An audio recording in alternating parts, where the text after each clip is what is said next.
Side side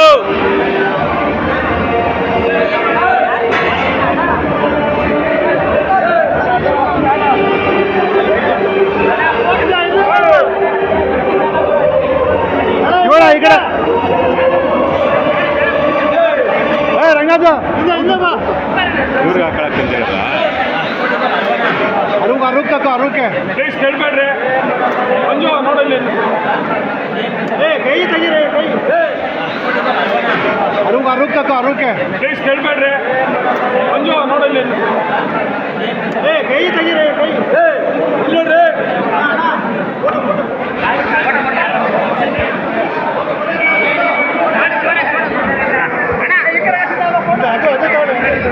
ಅದು ಮುಂದೆ ಮುಂದೆ ಇಟ್ಕ ಹುಷಾರಾಗಿದೆ ಹುಷಾರಾಗಿದೆ ಕೆಳಗೆ ಹುಷಾರು ಇನ್ನೂ ಕೆಳಗೆ ಇನ್ನೂ ಕೆಳಗೆ ಕೆಳಗೆ ಕೆಳಗೆ ಕೆಳಗೆ ಆಯ್ತು ಆಯ್ತು ಆಯ್ತು ಆಯ್ತು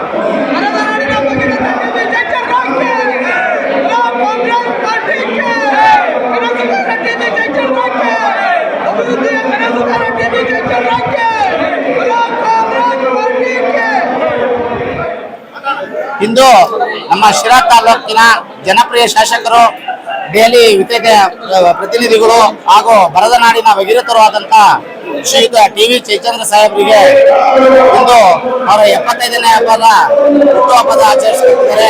ಅವ್ರಿಗೆ ದೇವರು ಆರೋಗ್ಯ ಐಶ್ವರ್ಯ ಆಯಸ್ಸು ಎಲ್ಲ ಕೊಟ್ಟು ಕಾಪಾಡಿ ಈ ಶಿರಾ ಕ್ಷೇತ್ರವನ್ನು ಇಡೀ ರಾಜ್ಯವೇ ಒಂದು ತಿರುಗಿ ನೋಡುವಂತಹ ಸ್ಥಿತಿಗೆ ತಂದಂತ ಮಹಾನ್ ನಾಯಕರು ಅವರು.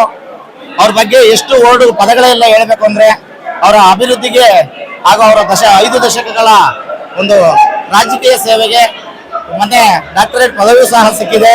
ಅವರು ಮುಂದೆ ಇನ್ನು 1.5-2 ತಿಂಗಳೊಳಗೆ ಸಚಿವ ಸ್ಥಾನವೂ ಸಿಗುವ ಸಾಧ್ಯತೆ ಇದೆ. ಹುಟ್ಟು ದಿನ ಒಂದು ಸಿಹಿ ಸಿಗಲಿದೆ. ಅವ್ರಿಗೆ ಹೃದಯ ತುಂಬಿ ಅವ್ರಿಗೆ ಹುಟ್ಟುಹಬ್ಬದ ಶುಭಾಶಯಗಳನ್ನು ಕೋರುತ್ತೇನೆ.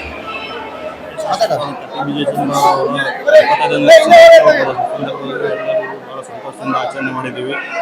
ಈ ಸಂದರ್ಭದಲ್ಲಿ ಅವರಿಗೆ ಹೆಚ್ಚಿನ ಅಧಿಕಾರ ಅವಕಾಶಗಳನ್ನು ಕೊಡಲಿ, ತಾಯಿ ಚಾಮುಂಡೇಶ್ವರಿ ಆಶೀರ್ವಾದ ಸದಾ ಇರಲಿ ಅಂತ ಕೇಳ್ಕೊಳ್ತೀವಿ. ಹೆಮ್ಮೆಯ ರಾಜಕಾರಣಿಯಾಗಿರುವ ನಮ್ಮ ಟಿ.ವಿ. ಜಯಚಂದ್ರ ಸಾಹೇಬರಿಗೆ 75ನೇ ವರ್ಷದ ಹುಟ್ಟುಹಬ್ಬದ ಶುಭಾಶಯಗಳನ್ನು ಕೋರಕ್ಕೆ ಎಲ್ಲ ಕಾಂಗ್ರೆಸ್ ಕಾರ್ಯಕರ್ತರು, ಕಾಂಗ್ರೆಸ್ ಮುಖಂಡರು ಇಂದು ಅದ್ದೂರಿಯಾಗಿ ಒಂದು ಕಾರ್ಯಕ್ರಮ ಮಾಡಿದ್ದೀವಿ. ಎಲ್ಲಾ ಸಮಾಜವನ್ನು ಒಟ್ಟಿಗೆ ಕರೆದುಕೊಂಡು ಹೋಗುವ ಏಕೈಕ ನಾಯಕ ಅಂದ್ರೆ ಅದು ಟಿ.ವಿ. ಜಯಚಂದ್ರ ಸಾಹೇಬರು. ಜಯಚಂದ್ರ ಸಾಹೇಬರು ಅಂದ್ರೆ ಅಭಿವೃದ್ಧಿ, ಅಭಿವೃದ್ಧಿ ಅಂದ್ರೆ ಜಯಚಂದ್ರ ಸಾಹೇಬರು. ರಾಜ್ಯ ತಿರುಗಿ ನೋಡುವಂತೆ ರಾಜ್ಯ ಮಟ್ಟದ ಕ್ರೀಡೆಗಳು ತರ್ತಾ ಇದ್ದಾರೆ, ಮತ್ತೆ ಏರೋಪ್ಲೇನ್ ಇದನ್ನು ತರ್ತಾ ಇದ್ದಾರೆ. ರಾಜ್ಯನೇ ಮತ್ತೆ ತಿರುಗಿ ನೋಡಲು ಎಲ್ಲಾ ಪ್ರಯತ್ನವನ್ನು ಮಾಡ್ತಾ ಇದ್ದಾರೆ. ಅವರಿಗೆ ಭಗವಂತ ಹೆಚ್ಚು ಆರೋಗ್ಯ ಐಶ್ವರ್ಯ ಶಕ್ತಿಯನ್ನು ಕೊಟ್ಟು ಕಾಪಾಡ್ಲಿ ಅಂತ ಹೇಳ್ಬಿಟ್ಟು ಕಾಂಗ್ರೆಸ್ ಸಮಿತಿಯ ಎಲ್ಲಾ ಕಾರ್ಯಕರ್ತರ ಮುಖಂಡರ ಪರವಾಗಿ ಹಾಗೂ ನನ್ನ ವೈಯಕ್ತಿಕ ಪರವಾಗಿ ಅಭಿನಂದನೆಯನ್ನು ಹೇಳಕ್ ಇಷ್ಟಪಡ್ತೀನಿ. ಹಾಗೆ ವಿಶೇಷವಾಗಿ ಇನ್ನೂ ಒಂದ್ ಏನಪ್ಪಾ ಅಂತಂದ್ರೆ ಇಂಥ ನಾಯಕನ ಜೊತೆ ನಾವು ಕಾಲ ನಡಿಗೆ ಮಾಡಿದ್ದೇವೆ. ಇಂಥ ನಾಯಕನ ಗೆಲ್ಲಿಸಕ್ಕೆ ಕಷ್ಟ ಬಿದ್ದಿದ್ದೀವಿ. ಇವತ್ತು ನಮ್ಗೂನು ಸಮಾಧಾನ ಇದೆ. ಇನ್ನೂ ಹೆಚ್ಚು ನಮ್ಮ ತಾಲೂಕಿಗೆ ಒಳ್ಳೆ ಕೆಲಸ ಆಗುತ್ತೆ ಅಂತ ಒಳ್ಳೆ ಒಪಿನಿಯನ್ ಇಟ್ಕೊಂಡಿದೀವಿ. ಅವರಿಗೆ ಭಗವಂತ ಹೆಚ್ಚು ಶಕ್ತಿ ಅಂತ ಕೊಡ್ಲಿ ಅಂತ ಹೇಳಿ ನಾನು ಈ ಶುಭಾಶಯನ ಕೊಡ್ತೀನಿ.